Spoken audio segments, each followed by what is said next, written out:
Sadie, are we ready? Sadie? Yes, we are. Okay, very good. Let's go ahead and bring the November 16, 2021 workshop to order. Roll call, please. Mayor Johnson, Present? Deputy Mayor Evans, Here. Councilmember Carter, Here. Councilmember Dole, Here. Councilmember Ishmael, Here. Councilmember McClymons, Here. Councilmember Swatman, Present. and Councilmember Watson. Here. Terrific. Good evening, everyone. First off, agenda, we have public hearings. Sadie, item 1, please. The public hearing on ordinance D-21-137 for adopting the mid-biennial budget amendment for budget years 2021 and 2022. All right, I'll declare the hearing open. Sadie, has anyone signed up? I have no sign-ups. Okay. Going once, going twice. All right, and we can close this tonight, or we have to keep it open? It could be closed tonight. All right, seeing no one speaking to the public hearing, it is now closed. Thank you very much. Item 2, please. This is public hearing on ordinance D-21-138 for setting the amount of the annual ad valorem tax levy necessary for the fiscal year 2022. Perfect. I'll declare this open. Anyone sign up to speak to this? We have no sign-ups. All right, I don't see anyone coming forward. Once, twice. All right, we're now closed for that hearing. Thank you very much. I'll go to item B, council open discussion. I can't really see the hands right now, so anybody? Yes.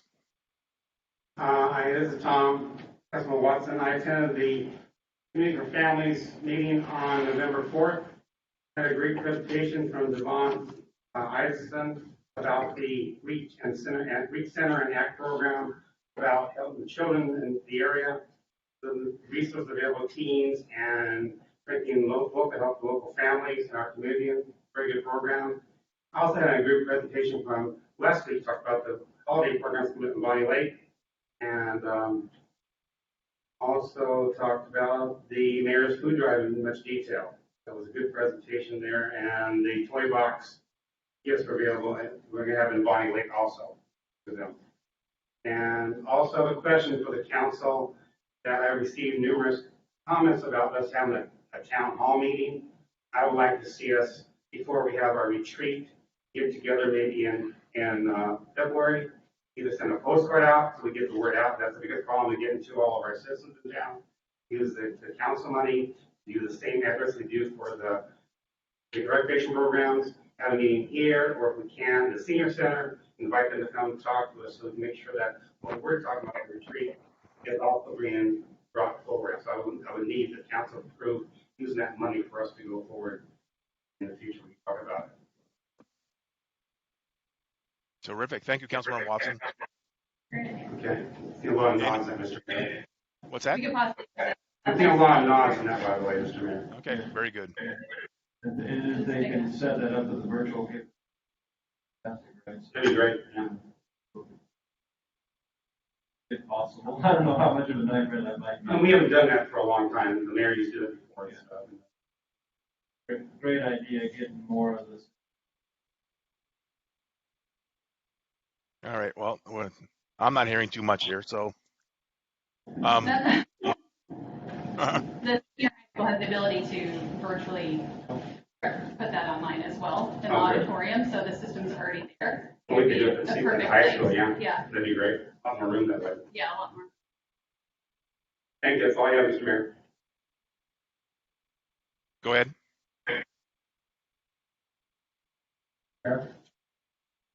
Councilmember Carter, I wanted to ask about the email that came out on Wednesday. Oathage, in regards to vaccine mandates. What is the city's position as far as how are we moving forward with that, so we can figure out what we need to do? So right now it's intended to be informational only for all our employees. It appears that the federal vaccine mandate for employers with 100 or more employers will apply to the city. As I indicated in that email, what we are waiting for is for the state regulations to come out through WISHA or labor and industry.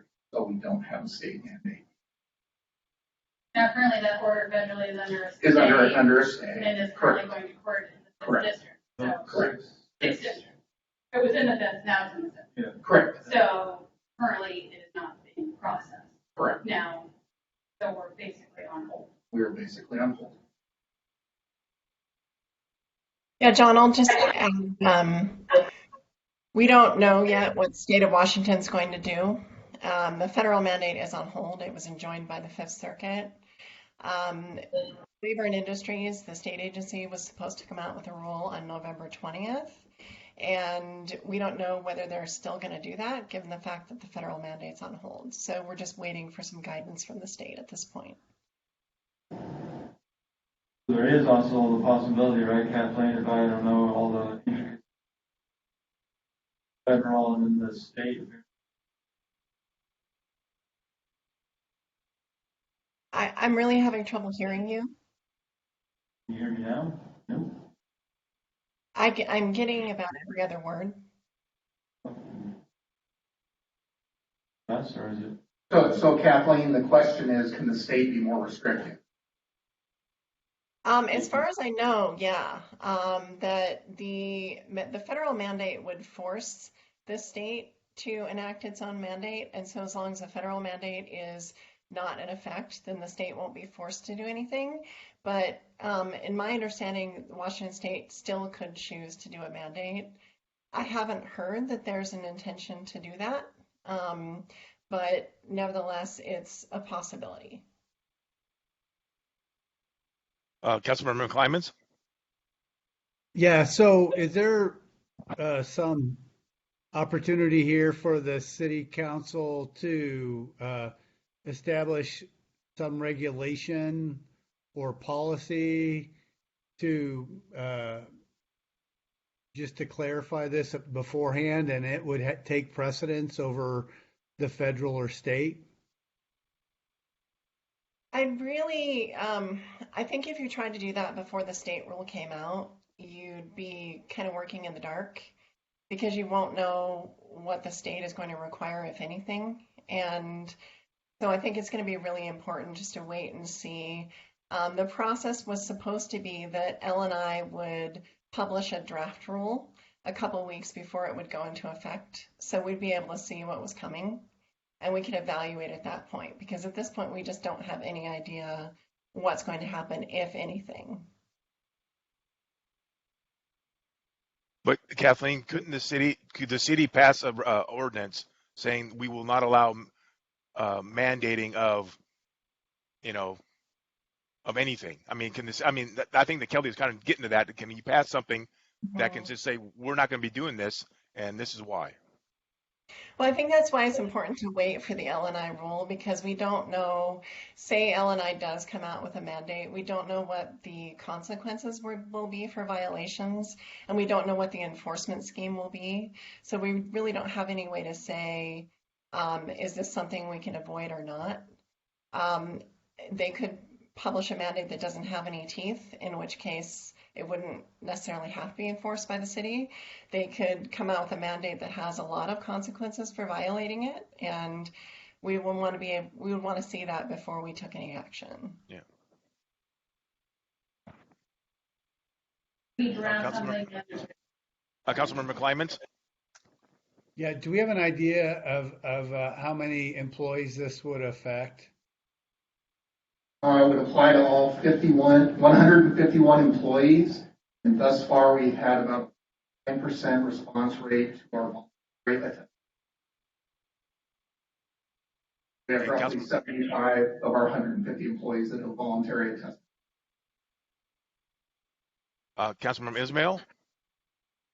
Could we draft an ordinance prior to implementation in regards to non-discriminatory practices in accommodations to our employees there? So we would make sure that everybody has an accommodation and exemption, honored, religious, medical, kind of, we say a workaround to make sure that all of our employees stay employed and are able to comply and as well as keep their jobs the way they do their jobs currently.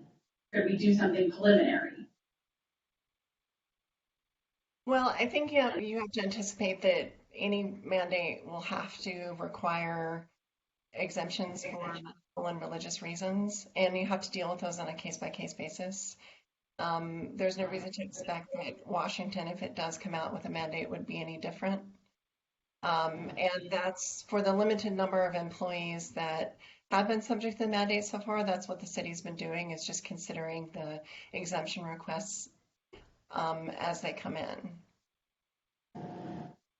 Sure. I'm just saying from what we've seen from a state perspective, that a lot of people were given exemptions, but then not given accommodation.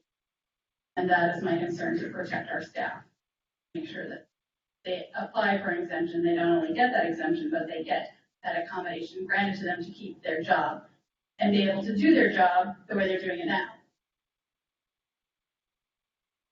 Well, again, I might suggest deferring this discussion because it might turn out to not be necessary if the federal mandate stays on hold and no state mandate is enacted. Again, I haven't heard anything suggesting that there will be a state mandate absent the federal mandate. So it could turn out to be a lot of discussion for, no reason. Councilmember Ismail, if something were to come out before the end of the year, my policy has been we're going to find accommodations. So we're not going to lose any employees at all. Doesn't make any sense. You put a lot of money into training. We have a good team. We got to find a way to keep our people employed. So at least till the end of the year, that's my promise. And then after that, it's it'll be different administration. Well, thank you, Mr. Mayor. I appreciate that, and I'm sure our staff does as well. Yep. Any other open discussion? Councilmember Swatman. So can everybody hear me then? I can hear you. No, I was wondering because I know campaign issues.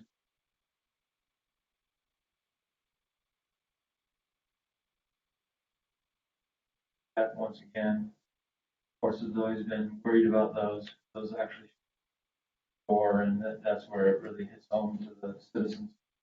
So in that respect, I have a bunch of proposals for the council to consider, but I don't know if there's going to be a bunch of council members that are thing or if they even look at them. So I'm not going to waste my time presenting a bunch of stuff and having staff work on stuff if the council's not amenable to that kind of activity, right? I'm going to go a different route if I have to.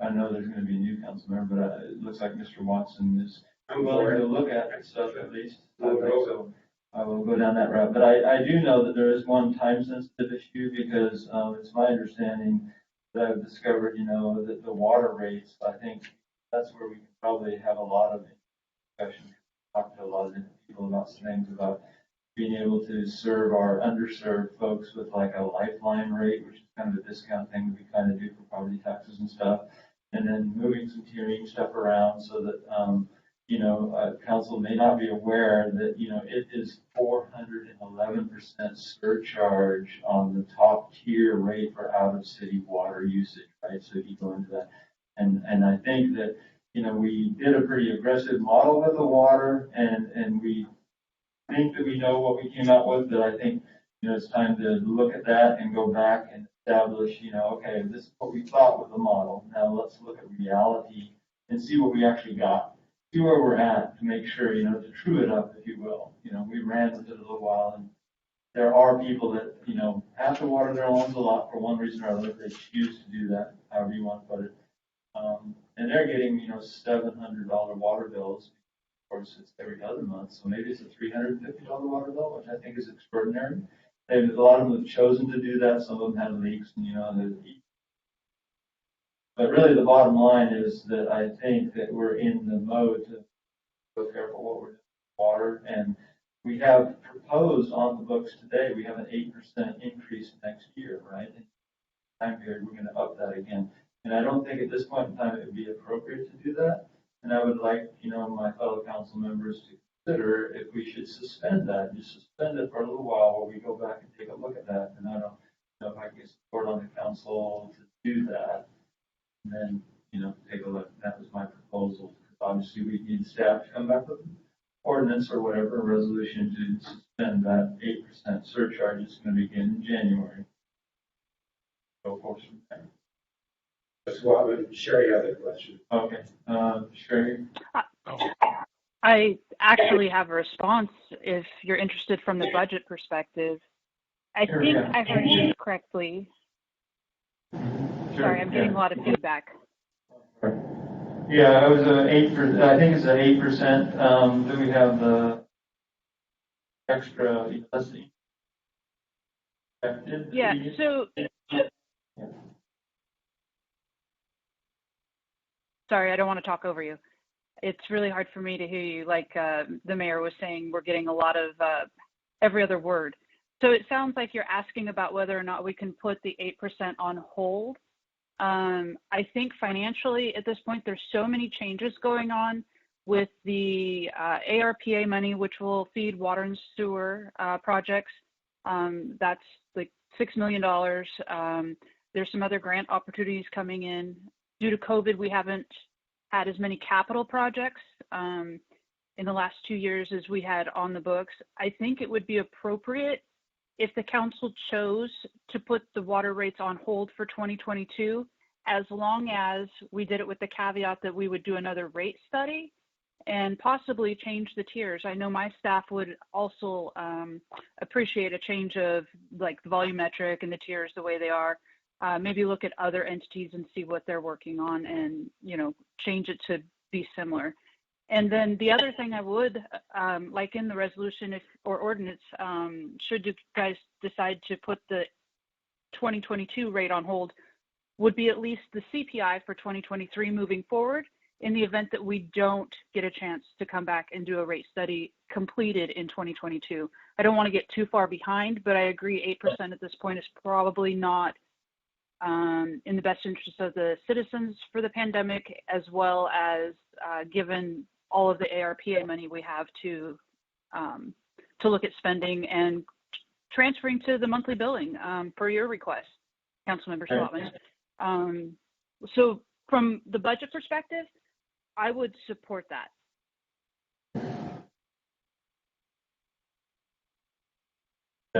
Staff to make appropriate resolution / ordinance available. Yeah, it would be an ordinance, that is. Yeah, we can get an ordinance. I don't know about by the 23rd, but certainly for your meeting on the December 14th. Oh, yeah. Just Before the end of the year, correct. Thank you. Great.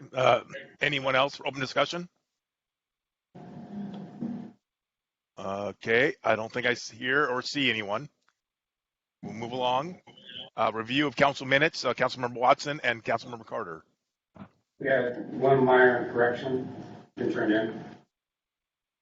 Terrific. Thank you guys both. Appreciate that. We have item D. Sadie? This is item D, which is AB 21-160 for discussion and action. Council motion would be to direct city staff to negotiate and property using one of two resolutions provided. Is there a motion to adopt? So moved.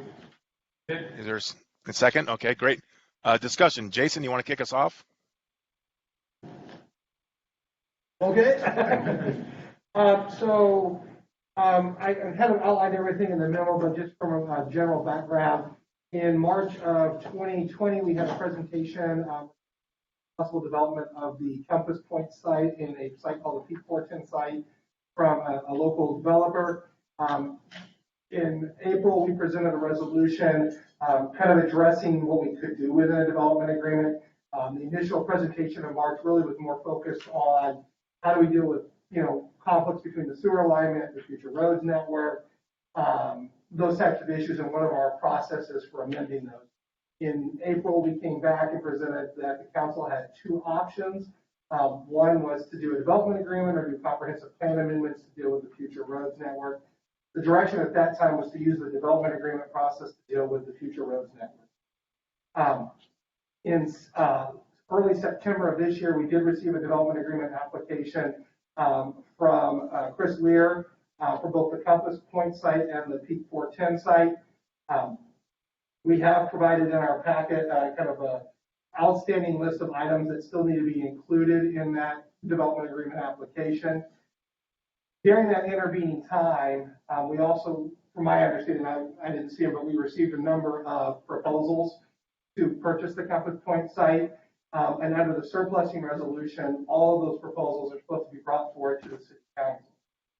Because we had multiple developers trying to bid and purchase the same piece of property, at the November second city council meeting, staff requested whether we should do the RFP or the development agreement. Council passed a motion to move forward with an RFP to select the preferred developer and then negotiate a develop agreement with that preferred developer.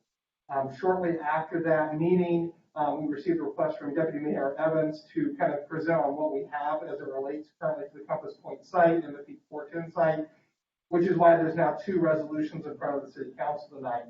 The first resolution, Resolution A, which is the one that's been recommended by staff, would direct staff to prepare an RFP for the Compass Point site and then do a negotiation for a development agreement for the Peak 410 site. Whoever then becomes the preferred developer for the Peak 410 site, for the Compass Point site, we would do a supplemental development agreement with that preferred developer. Resolution B would direct staff to do a development agreement with the current applicant for both the Compass Point site and the Peak 410 site.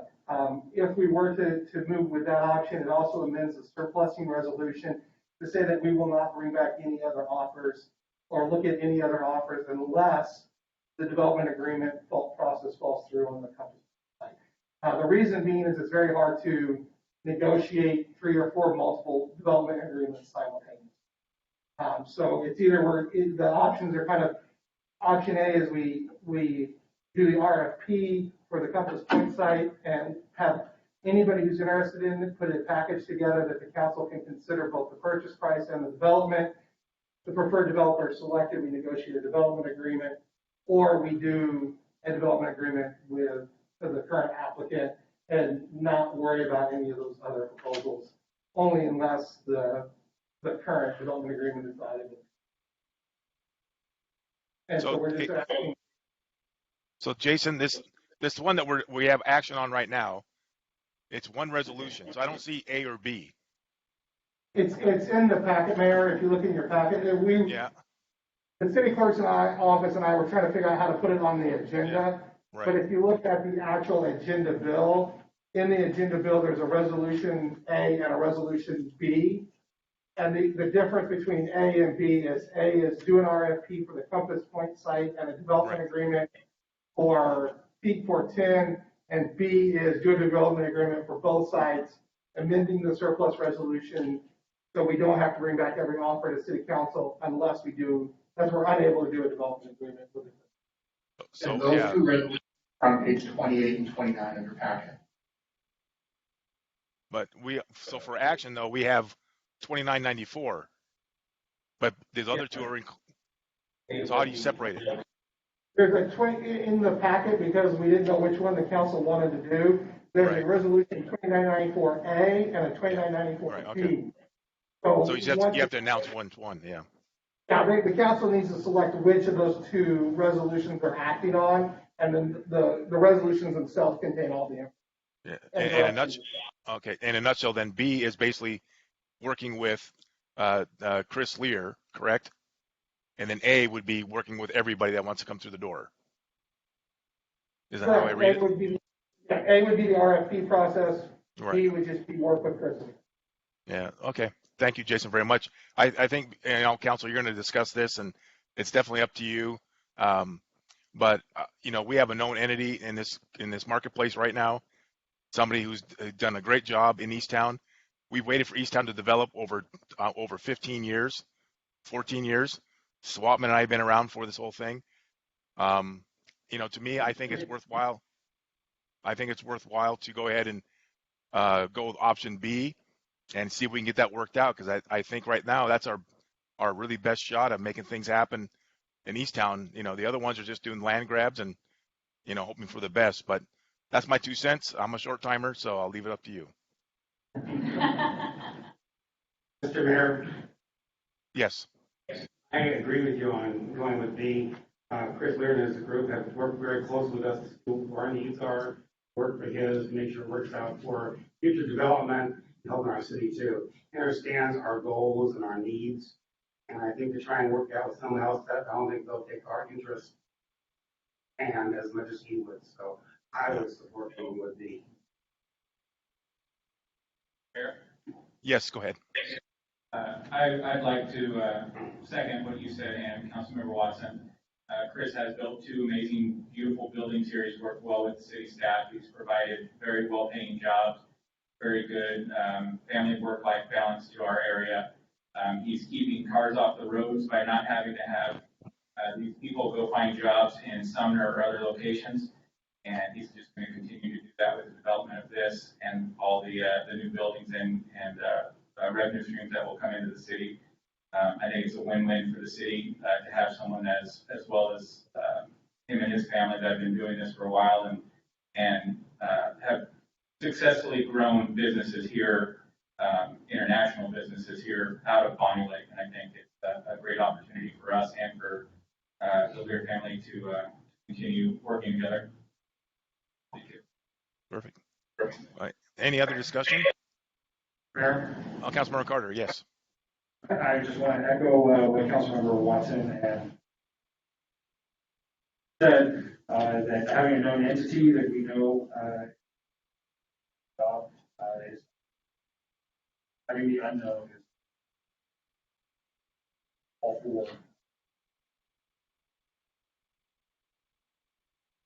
Terrific. Anyone else to speak? Councilmember Swatman or Councilmember Ismail? I saw you first. Sorry. It's fun. I agree. Well, I think when we're talking about building, we're talking about construction, commercial, and community. And I think Mr. Lear brings all those things to the table and has shown us to go above and beyond what he says he's going to do and actually does more. And I think that is a value to the community beyond just the commercial investment. And so I would concur with option B as well. Well said. Councilmember Swatman. Yeah, I don't know, I just want to make sure from a legal perspective, we're able to do this, right? So I don't know if we can get Kathleen or somebody to say, yes, we're able to make sure that we're not discriminating against the developers that came forward. Some developers not gonna, come back and sue us for $750,000 because they discriminated against for wrongful whatever they are, So are we able to do this in this particular legal fashion with these development agreements? I know they're kind of touchy. Are you asking if development agreements are discretionary with the council, essentially? Well, we want this action that we're about, I would propose also. Well, the development agreements are discretionary decisions by the city council. So they're a little bit different than other types of land use decisions where you're more tied to a code. They're meant to be kind of give and take contractual type arrangements. You have quite a bit of discretion in what you agree to and also whether you agree to it at all. So I would say that you're at the very beginning of the process here, and you should, as elected officials, make the best decision for the city. If that is to pursue a development agreement with Mr. Lear, then I don't see really a downside legally to going that direction. Does that answer your question? Thank you very much. All right. Any other questions? Okay. I don't see any questions right now. Okay. No hands up. We're good. Ready to vote? Okay, so I want to say all in favor of option B of the resolution 2994. Will that be correct? Correct. All right. So all in favor say aye. Aye. Opposed? All right. Thank you very much. Item E, Sadie. This is item E, which is ordinance D 2185, that is up for discussion on change classification of property to ensure consistency. Adopted council. All right. I think Jason, is this your project? This is my project. All right.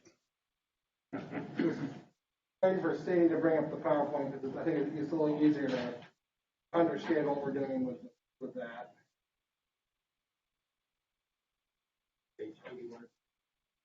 Pretty much. This is a year-long project, so not lots of moving parts.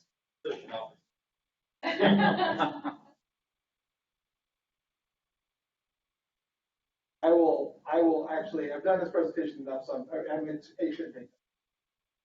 So in general, this is the first time we've brought the zoning amendments to the city council that relate to the zoning map. So I just kind of want to walk through the background and how these things work.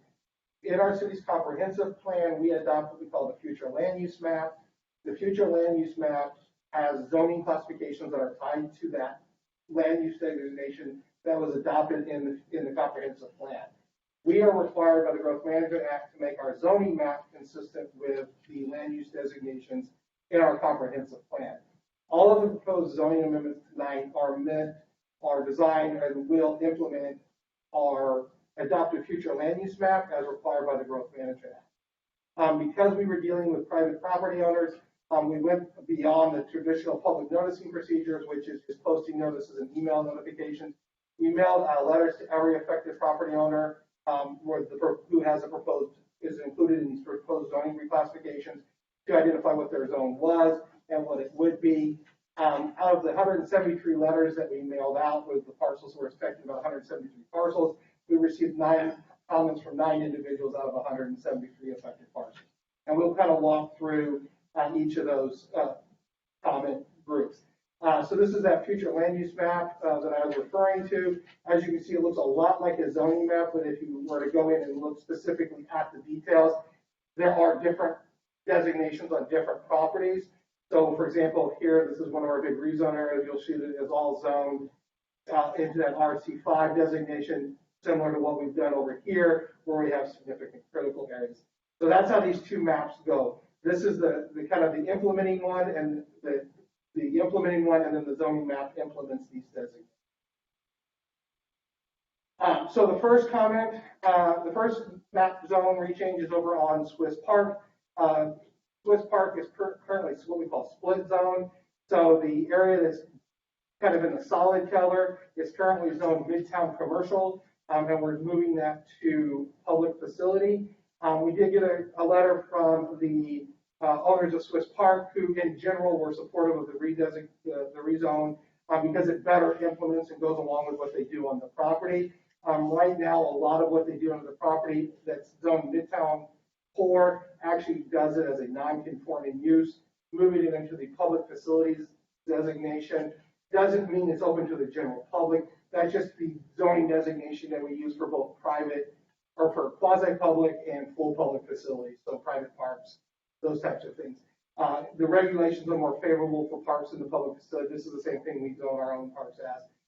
And the property owner was generally supportive. One of their big comments was they had a list of land they wanted to be consistent. I went through and did the research under the public facility zone. All of those uses are permitted. Not under Midtown Core, but under public facility.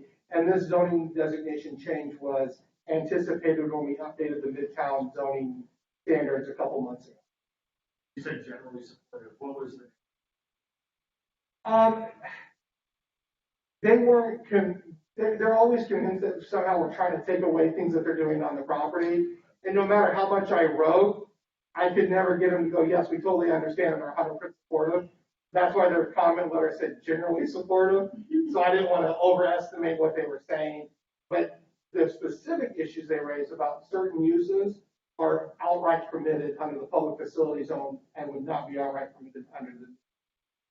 So that's what they were hedging their bets, and I didn't want to misrepresent. Fear of the unknown. Yeah, fear of the unknown, what I was doing. So this is the one we talked about when we did the East Town zoning amendment code a couple months ago. We are changing all of the areas that are in solid red to C2, which is what we designated them under the future land use map. When we did the centers plan back in 2017, we actually removed this area from the East Town Center and put it into the Midtown Center. So all the areas that are in solid red are going from East Town to C2, except for the townhouse development that is down here. It's going from East Town to R3. The density in East Town says it's whatever the density is in R3, so it's identical densities. Residential development's not allowed in East Town. These are all single or attached single family homes. So the R3 is the appropriate designation for both density and the type of. So C2, Yeah, is this. the C2 designation turns it into what level? Because there's homes all the way back, there's homes in the yellow, obviously, that are Yes. R1. There's also homes in the red zone behind the R1. So the C2 is actually a little less, allows a little less than East Town from an industrial standpoint. So all of the property that was in red was actually zoned East Town, which would allow for things that are in the general commercial, plus light manufacturing, light industrial, light warehousing. So we're actually taking it on the scale to a lower intensity use than it was before. Okay, so then, so this where this, below the yellow is a tiny home project, Yep. right? And then behind that is a trailer home project, which backs the Yep. R1 project. And then on the flip side, on the top side, there's woods Yeah. currently. So all of this area right here are those mobile home parks. And when the East Town zone was created, there was a thing in the code that said mobile home parks were allowed the permitted use, with a footnote that said if they were in existence when they were annexed. When the council passed the ordinance amending the East Town zoning regulations, as part of that, we moved that P over to the C2 with the same footnote. So it basically, while it's a color change on the map, it's not a change for them because we just took that P1, which was permitted if in effect at the time of annexation, and applied it to The tiny home project and the trailer park are still allowed to be there. So- completely allowed to be Okay, there. but if the owner of the property decides to sell it, and, It's still allowed to be there. It had to be in existence before it was annexed. okay, So, but if they but wanted, the owners could sell it to a retailer if they wanted to, yes. and then bulldoze the whole thing into Correct. it. We don't have a mobile home protection. Right, yeah, I understand that. I'm just saying, just trying to find like a baseline of where they're standing, If you we know, don't do because the the, people live there right, if we currently. don't do the rezone, then they would all be. Okay, so Because it we, gives them a certain level of acceptance. right, because we took that use out of the East Town zone, because we knew we were going to be creating this area into the city. Okay, okay, and then what about the tiny home Same project? thing. Same thing. Still under the same, because it's Yeah. not trailers, they're tiny homes, so Yeah, they're they're on kind wheels. of regulated the same way. Okay. For us. Okay. We did get 2 comment letters. One was about the mobile home issue, and we explained that under East Town, it's no longer a permitted use. C2 is a permitted use. Both were commercial zones to begin with. Both, and as I said, East Town, when you go through the permitted uses, there was pretty much, the old codes were pretty much identical. And so it's a good translation between those two. That if it stayed East Town, it would be a not permitted use, which would make it harder to do things. So it's better to move them into the C2. And the density is identical between, or was under the old structure. Okay, but now they're secured in C2, they couldn't become R1. Not without a comprehensive plan amendment and which requires city council action and then another rezone.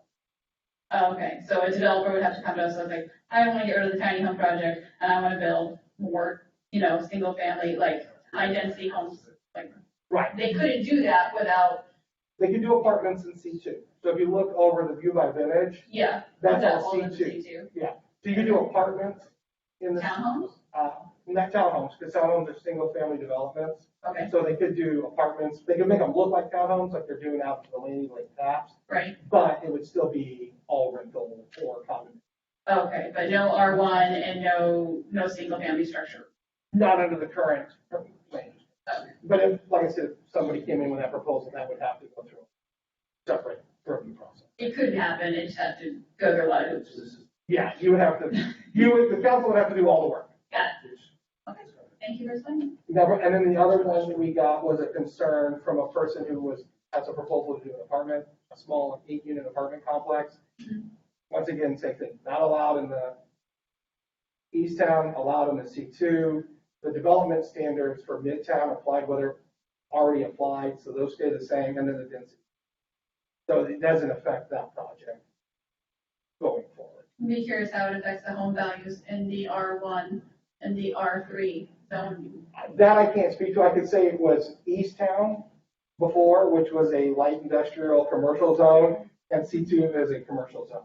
So you're next to the same type of, it's really the same type of thing. The big competitiveness is when we changed East Town to focus on light industrial manufacturing uses. If you don't change this, then you can actually have light manufacturing next to the homes versus what we've historically seen. Got it. Okay, thank you, Jason. And Jason, on the slide, the yellow box that changed to public, This one here, yeah. that's the state stormwater bond. Oh, okay. That's a, Well, that's what I was wondering. Can it be a park? we could talk to, but yeah, no, it's a stormwater bond that was put in when the 14. Okay, and that's the one up on the. Yeah, right before you get the sunset RV, Before. there's that big kind of grass area. That's what. Okay. I think part of it's a stormwater pond and then part of it was wetland.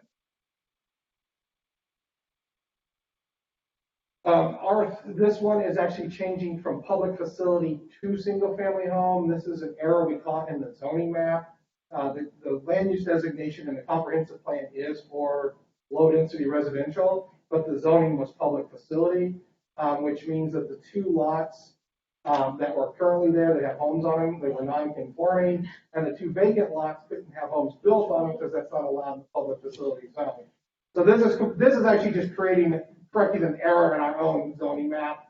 And the one comment letter was from the real estate agent who's selling the 2 vacant properties, begging us to get this done so that they can sell them to build homes.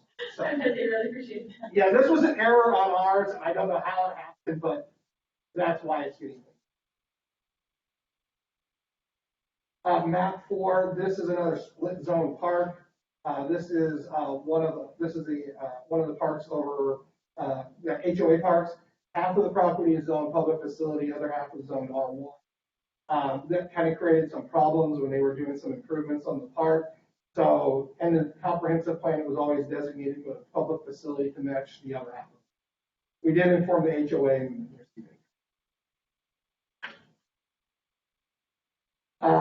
this one is the what we lovingly refer to as the pothole. This is the property. I don't know if you. This was, and we call it that because there was about 6-7 years ago, there was a flooding event, and this is what we call it as a stormwater pothole. So stormwater goes in, there's no natural outfall, so it just all sits there until it can infiltrate into the ground. And at the time, this property, they flooded and actually had to use rowboats to get back to 1 or 2 of the houses. It's in the 100-year floodplain. There's streams, there's critical areas. So when we did the comprehensive plan, the idea was to take these properties and put them into the RC5, which is the lowest density zoning we have, because the area is really not meant to have those urban style developments in them because of the environmental critical areas in there, the wetlands, the floodplains. There's no public access, there's no public sewer. And in order to, if you wanted to support the R1 density, when we did our watershed protection plan, the engineering fix for the pothole is about a $3.5 million project that the city would want to take on to build a pump system that would be able to pump water out of there. Because once we have public streets and public sewers, we have to be able to protect those. The lower cost option is to put it in this RC5 designation, really drive down the density. All of the big lots are about 5 acres, so they can still build a single-family home on all of those lots. Most of it is vacant, and then even the smaller ones, they would still be able to build a single-family home on each lot. They just couldn't subdivide the lots into more. And we did provide comments or notice. We didn't receive them.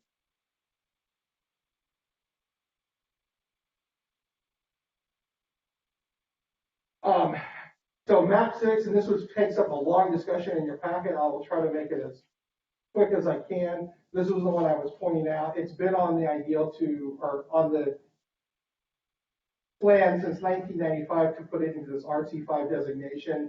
When we did our EIS back in the mid-90s and 2000, the area was determined because of soils, access, critical areas, really not suitable for R1 density. I think I have another map here, so I'll bring this up. The map, this map right here is from the 1995 EIS. You can see kind of right through here, it's all that RC1 designation. And that's because when we did all the soil studies and everything back in that time, it was identified as not suitable for urban development. When we did our watershed plan, what we've identified over on this side is that there is this is Finnell Creek. The dark blue is the floodplain. The green is the stream buffer. These are wetlands with no wetland buffer. Oh. No, that's fine. I didn't know I was doing something bad. And then the red is the red is steep slopes, classical landslide hazard areas, which are buildable. So there's really no way to access these properties without significantly destroying these critical areas, which are extremely cost prohibitive. Plus, all of those areas are actually subtracted out of their gross acreage, and their net acreage is what they get to subdivide. So both the watershed plan, the EIS really says that this area should be in this RC5 designation. This is similar to what we did to that steep slope as you come up to the city. So as you drive up 410, you'll see all, except for where Sky Island was, and that's kind of what generated this all. We've designated all those areas RC5. So they're still able to be, homes are still able to be built on them. They are able to do 1 unit for every 5 acres. So if you have an 8-acre ground piece of, a 10-acre ground piece of property, you can still do homes. But it puts the density of what the land can actually support. And it makes the zoning reflect what can actually happen. Because a lot of people look at the zoning map and then expect that they're going to do this really big project. And then they come and meet with us and we're like, well, no, because of this, and this. So it puts truth, I guess, better in the zoning map based on what the actual environmental conditions are on the property. We did receive 3 comment letters. One was opposed, and they said it was a land grab. We're not taking over we're not purchasing the property, right? It's still saying that owners are changing the density category. Because they need to build, this is where we should build more housing. As I explained, there's no public roads, there's no public access. All of that infrastructure, if it gets built, becomes ours to maintain in critical areas. And you're talking bridges, culverts, all those types of things. And the other one was more, I spoke a long time with her on the phone. What she really wants to do is she's at the very end of this, off of 192nd, and she wants to build a house for her and her mom. Even if it stayed R1 and she wanted to short plat that property, in order to do that, she would have to drag the sewer in from 192nd, build frontage improvements, because it's a short plat, right? And so all of those rules apply. And if the density says, no, you have to do 3 lots, then you have to do all 3. The other option I explained to her is you could do a house and an ADU. And an ADU can be up to 1,200 square feet, not including the garage. If you do a house and an ADU, you don't do frontage improvements, you can stay on septic.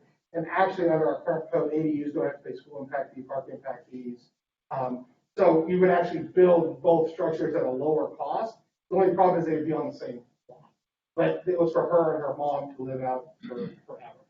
And that would be allowed under both the RC5 and R1. So her ultimate plan was there. She did have a lot of questions about, did we do studies? Is this consistent with the Growth Management Act? Yes, it's consistent with the Growth Management Act. Yes, we did a lot of studies to verify it. So So I think this is the one that it's just always been there, and we're finally kind of just trying to put some truth to our zone. I can answer any questions. Jason, on that one. Go ahead. So a lot of these were changing, some residentials to larger, from one parcel or one house per acre to 5 on some of these. When we did our comprehensive plan, we did it based our parks budget specifically was based on availability of inventory based on full build out. Does this change some of that? No, because when we do our buildable lands analysis, which is what that analysis was based on, Yeah. we subtracted out all of the critical areas Okay. that are shown on these parcels from that calculation. Okay. So that's what I was saying about the truth behind the zoning, that if you look at just the zoning map, you can do one thing, but when we do that buildable lands analysis, we track down all of these areas, and then are only left with that delta of property, and that delta of property could still be built under the RC5. Okay. Because some of these properties are 100%. So they would be wholly subtracted out of that analysis. Yeah.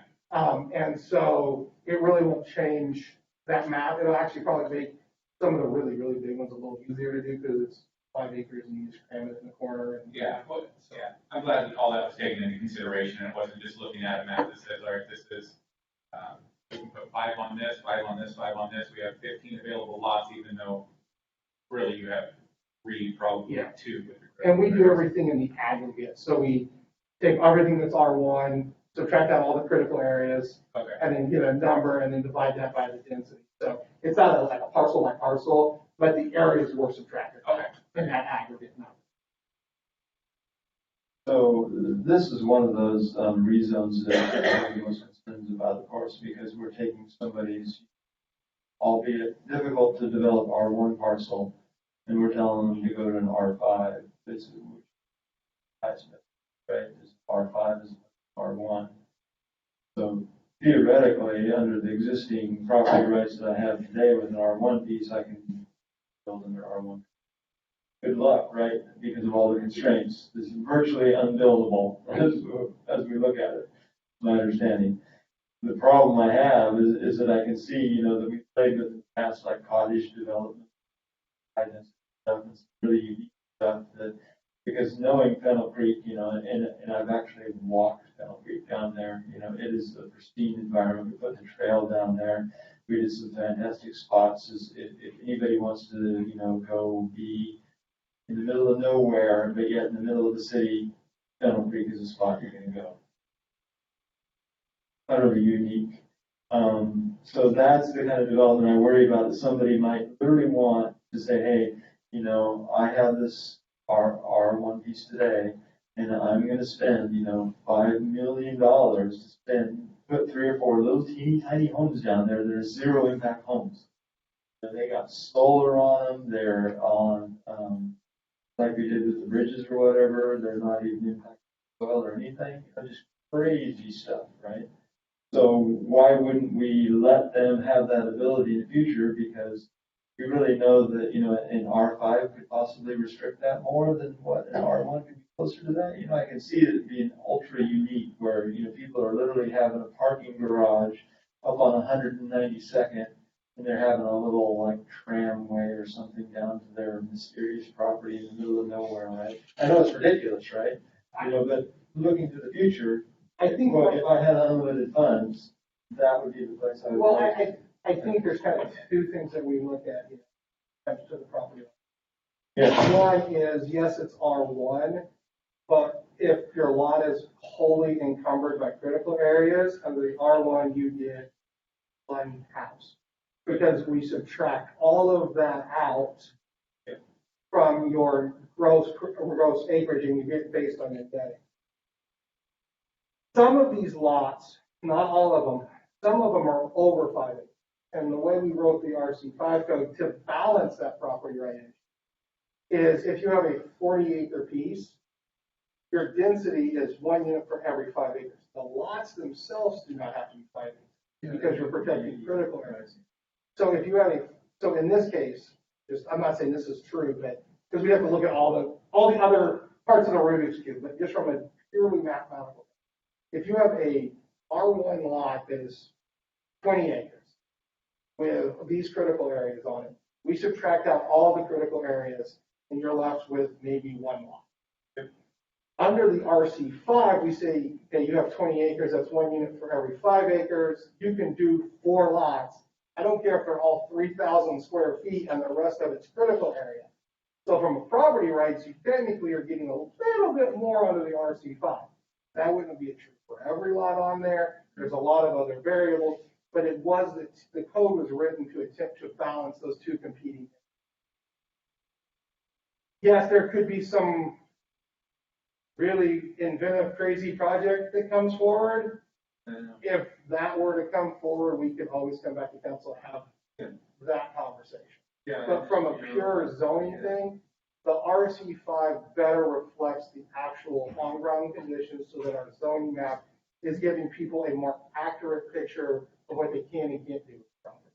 Versus, you can do this, but here are all the aspects. Yeah, but aren't we putting more, putting more barriers between them doing that? When in reality, whether it's RC5 or whether it's C2, they still got an extraordinary amount of problems down there. Yeah, that, like I said, it just kind of depends on the property, it depends on the site. Yeah, But- it's really interesting. That's why I'm kind of wondering why change it, why go through if you're gonna, have a view of let's not touch people's property rights, let's really have a really good reason to do it. So the reasons that we are proposing it are really good. One is the watershed protection plan that we did said that the large undeveloped areas here are helping keep Fennel Creek water quality really, really high. This is the water that ultimately infiltrates into the aquifers that feed our wells down in Green Springs. Sorry. That's correct, yeah, I want to make sure. Don't get it wrong. Ranger. I'm sorry, Victor Falls. So the Victor I Falls, apologize. the Victor Falls Spring uphill, they're up gradient of the Fennel Falls. Right. What I'm saying is the water in this area. Well, it would be, for the salmon in the fall. Correct. That's another bit. There you go. The other big one is that the land, the soils, the topography, and the environmental studies we did, all going back to 1995, says this is not the area that you want to put that R1 urban density in. Oh, yeah. For 1,000 reasons. And then the last one is having truth in our zoning map. I really want people, when they look at the zoning map, to be able to go, yes, this is what I can do, and this is what I can't. And there's a debate about whether zoning is good, zoning is bad. And that, I don't think we want to get into those long debates tonight. And if anybody wants to have those conversations, my number and my door is open. We're going to have those conversations. But if we do have zoning, what we put on the map should accurately reflect the environmental conditions on the property, not just what we color the map in. And because of the class 1 landslide hazard areas, the wetlands, the wetland buffers, the streams, the stream buffers, the floodplain, it really shouldn't be built at that R1 density. We have to adopt the RC5 to provide some flexibility. Properties that are also required to, or properties that become kind of this, that get set aside when they're doing development. Say someone does do a little development and they put the areas, and if it's since the very tracks can go down to Pierce County and talk to the tax assessor. So there is ways to deal with it, but this is based on all of the information in total, the right recommendation to go. And I think the final one is it's consistent with our comprehensive, which is what we're required to do. So on the property tax piece there, though, that just brings up, I would wonder, do we have clarification on what amount of property tax these individuals have been paying? If they've been paying on R1, it's R1. I don't know how, I'm not a tax. Yeah, that's, that would be a significant for me, right? If I'm paying for an R1 property tax rate for the last 20 years, R5. I don't know. My property taxes are going to go down. I don't know how much the county looks at our zoning map. Right, yeah. To do tax. I wonder Right. Yeah, I don't know how much they look at our zoning map for taxing. I do know that areas that get set aside specifically through a deed, or an easement for environmental protection, there are programs at the county that people can look. Either people bring that up in their comments, I guess? No. They that up, so I guess, okay. And like I said, out of the, I think 80 parcels, this was the biggest area. Out of these probably 20 or 30 parcels, we received 3 comments, and those are the comments. Was the resident satisfied with the 8 idea? I think she understood it. There's, some of her other concerns is why would I build a house down there because the rest of the area is young. I mean, there was some other issues there. I don't think she was satisfied either way, to be honest. But I tried to explain to her why A and B, even if it stayed R1, what she had in her mind to do was not, it wouldn't work finance. I mean, building curb and gutter and sewer and dragging sewer line. It just becomes, that's what I'm saying, it becomes, and it becomes, the zoning that becomes this allure of something that's not really true. And I guess that's what I'm trying to correct in this. Jason, Councilmember Climens. Councilmember Climens has a question. I couldn't see you, Councilmember McClellan.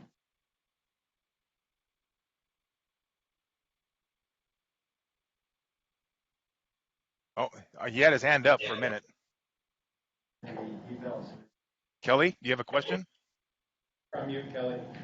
You're muted. Yeah, my network connection is really bad all of a sudden. It's been bad. Am I muted still? Can you hear me? We can hear you. Can you hear me? Hello? Yep. Hello?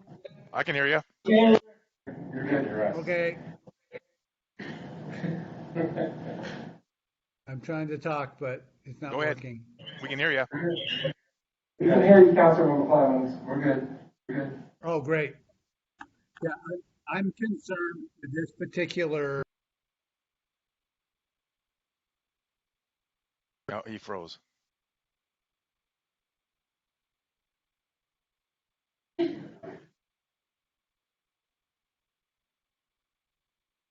Oh. He's coming back? Can I propose that we skip to 7 and Councilor McClellan gets back online, I can circle back and answer questions?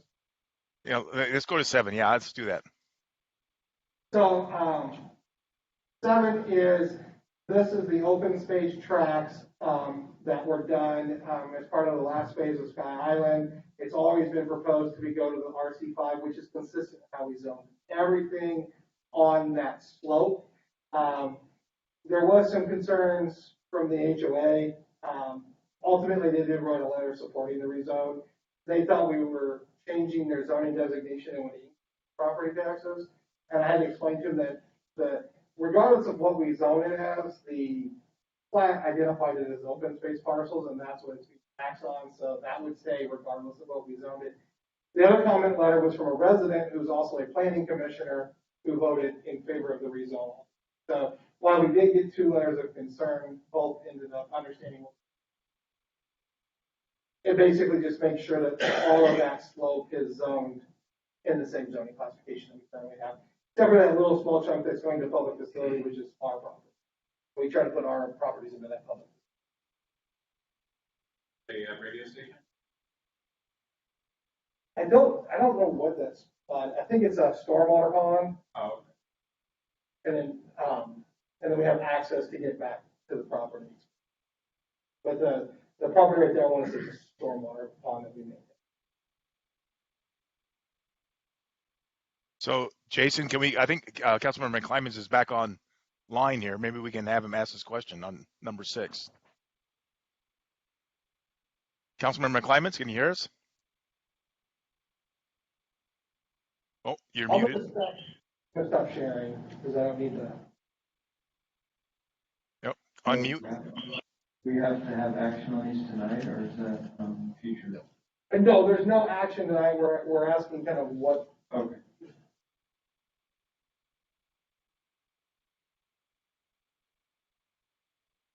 Kelly's still muted.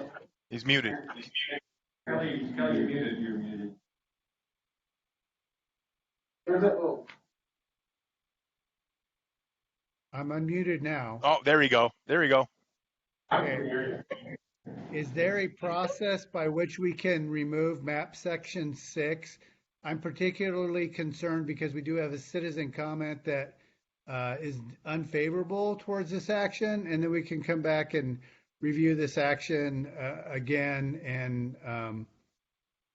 and see if there may be other alternatives. But at this point in time, that's the one that makes me nervous in this whole package. Just because of one, the citizen comment, two, because of a lot of the excellent points that Council Member Swatman brought up about, decreasing the numbers. But Jason, I really appreciate your earnest consideration in trying to make the zoning map reflective to what you can really do.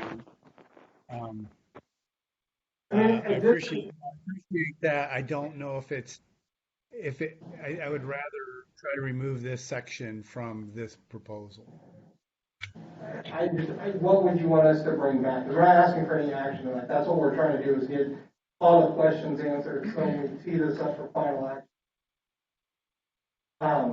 You could remove the whole map, you could remove the last parcel, which is the parcel in question. That would be another option. The very last parcel is the one that had the comment. So we could move the change by one parcel. In that one parcel, the way it is, and the rest transfer. So, hey, Jason, I have a question. So the council could actually think about this and come back at the next workshop, or do we have to move on this now? Well, we're not asking for any movement. We're just asking, if we do bring it back, what's the information? What do we need to bring back?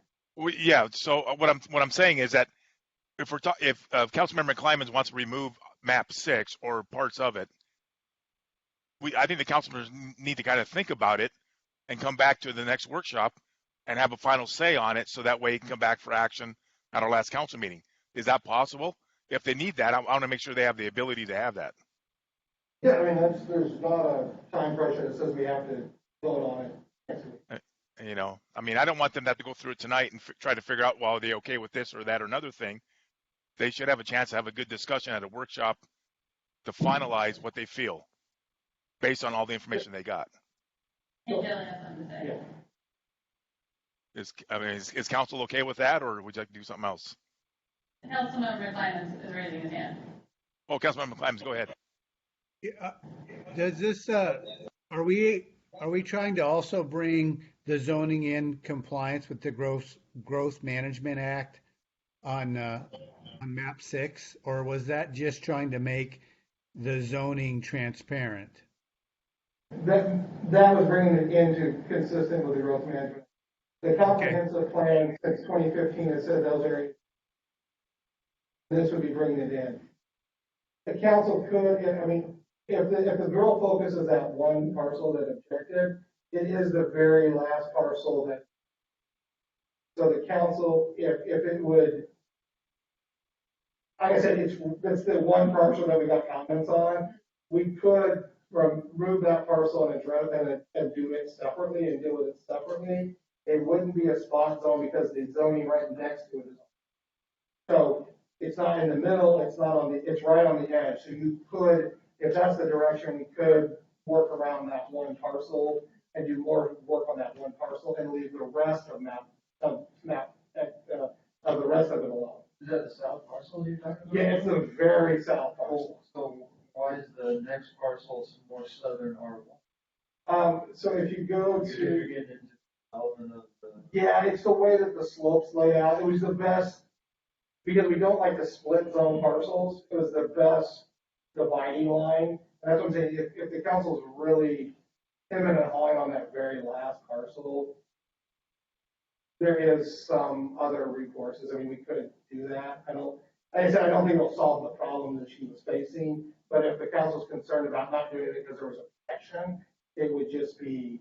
She occupied on the land now? No, it's. She just owns the property. Kelly, how would you feel about that? Thank you. Have we done something like that prior to keep that, since it's on the border? since that's what she's invested her money into tax-wise. Like I said, I think that what in her mind she wants to do. But if the council would rather have a much more focused discussion on that at a later date, then I think we could back the level up and deal with those that borderline parcels. Does that change your property tax at all going? I don't know how much I'm hesitating to answer. I'm not a tax expert. I don't know how much the county goes and looks at our zoning map to do their taxes. Right, the interplay of how they do tax assessment, I am not gonna answer to guess because I'm not that. But because it's on the line and it does have access from the top, right, there could be the argument made that it should be backed up 1 or 2 parcels. I'll look for council direction on that. After you get past the south 2 parcels, you really get into where you're having to drive over slopes to get down to the parcels. So these were on the borderline and were included, but could also just easily not included. So if that makes the council feel better, or not feel better, but more supportive, I think we could move it up 2 lines. I think everything accommodates the request of the resident. Yeah, what would council want to do? Okay, moving it up that line, if that satisfies. Just remove that one parcel. Discuss it more next time in detail. What we'll do on the 6th is I'll zoom into that area and then we can, I like that. if we want to go 1 or 2 parcels, because it is right on the line. I mean, we do our best to follow parcel lines and topography and everything, so I think that one that's December 7th. Meeting. That's good. No, Jason. So December 7th workshop. Yeah. What I heard. No, to regroup on that. So one. regroup on that, and when we set the line at the 7th, if everybody's in agreement, we'll just move it to the 14th. Okay. Yeah, good job, Jason. Thank you very much. Very detailed. Appreciate it. Let's see. We're going to move on to item F, please. Item F, which is resolution 2978, that is up for discussion on purchase and installation of AV equipment. Yes, the All right. subject. Terrific. I think this is Mr. Johnstone, huh?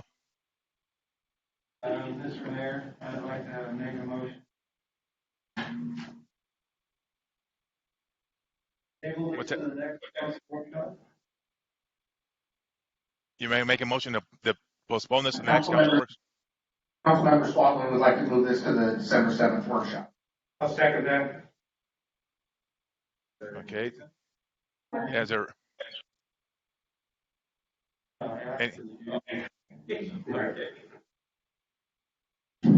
So do we have to suspend our rules, Kathleen? Why? Well, it's not an action item. It's just a consensus thing. So. Yeah, you might just want to poll the council and see if everyone is in agreement to move it to the next Yeah, workshop. is everyone in agreement to move it to December 7th? Yes. Yes. Yes. Okay, I hear enough. Okay, we'll move it to December 7th.